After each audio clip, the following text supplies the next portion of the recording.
Este é o Castelo de Dover. É o castelo medieval conhecido como a Chave da Inglaterra, devido à sua importância estratégica e defensiva. O castelo foi construído no século XII e está situado sobre os famosos penhascos brancos de Dover.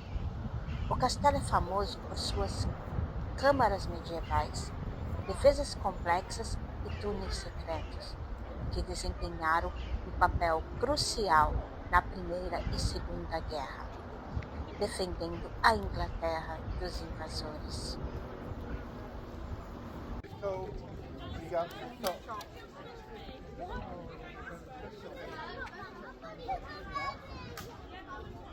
Yeah, I know. Do you remember when we were in a different section?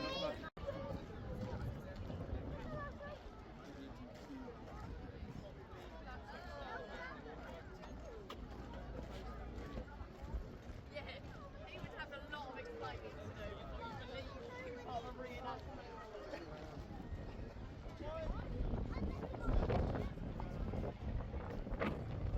Or if it went into the Dunkirk campaign, it's certainly on the right age.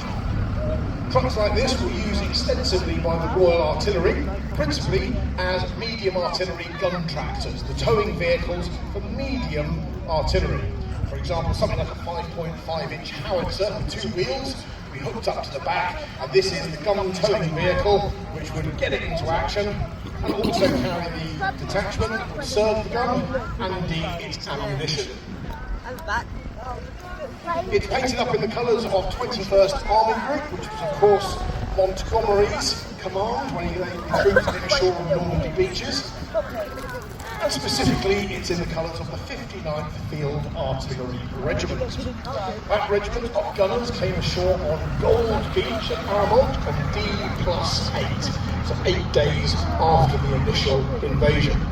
Imagine that aboard a landing craft bobbing around on the English Channel, or a landing ship tank. The bow doors of the ramp would come down or open, and you'd have to drive this vehicle towing a howitzer onto a sandy beach and try to claw your way up out of Arromanches into the battle a few miles further on into Normandy. It's a lovely truck, and it's dated, as I said, 1940, but believe it or not, it stayed with the British Army for 40 years, and it didn't come out of service, this truck anyway, until 1980. Long after the classic Bedford 4-tonner had largely replaced it in service, this one was still soldiering on, possibly in a driver training school. Steve there driving, he's chief engineer of the War and Peace Collection. He has restored this vehicle for Rex Cadman and is now driving it today. You can see him there peering out of the armoured driver slits at the front.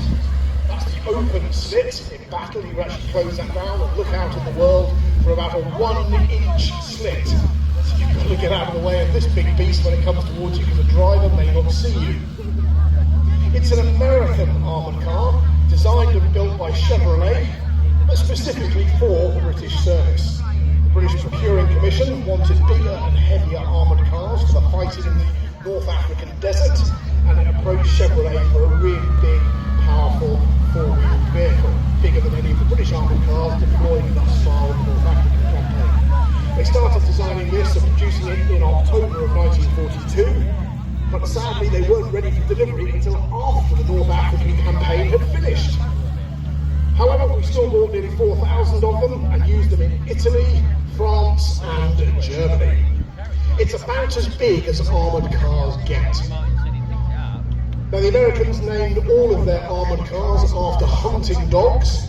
There was the boarhound, the deerhound, the most famous greyhound, but this is the staghound, which principally saw service, as I said, under British control, and it's painted in British. This great big beast and keep it in action. It could be used, as I say, as a gun tractor. It could also be fitted out as a mobile workshop. It could carry logistical supplies. It's a very effective piece of kit. And I think our final round of applause for this magnificent survivor, the AEC Matador from 1940, painted up in 1944 colours. Because of course, America was the arsenal of democracy, and American factories churned out far more in terms of numbers than British factories could.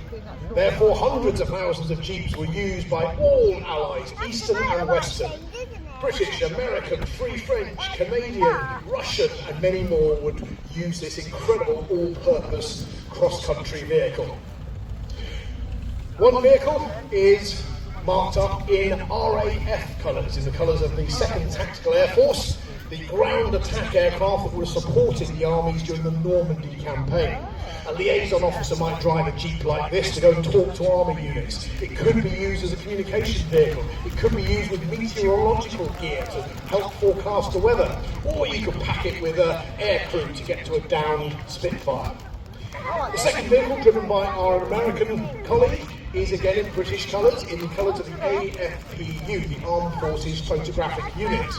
And all the footage and the photographs we see in Pathé newsreels were often courtesy of the combat photographers of the British Army's AFPU, using this Jeep to speed to the front lines to get the incredible footage, film and photographs that we now appreciate today. The Jeep was originally invented by the American company Willys, but they couldn't provide everything that the Allies needed. Ford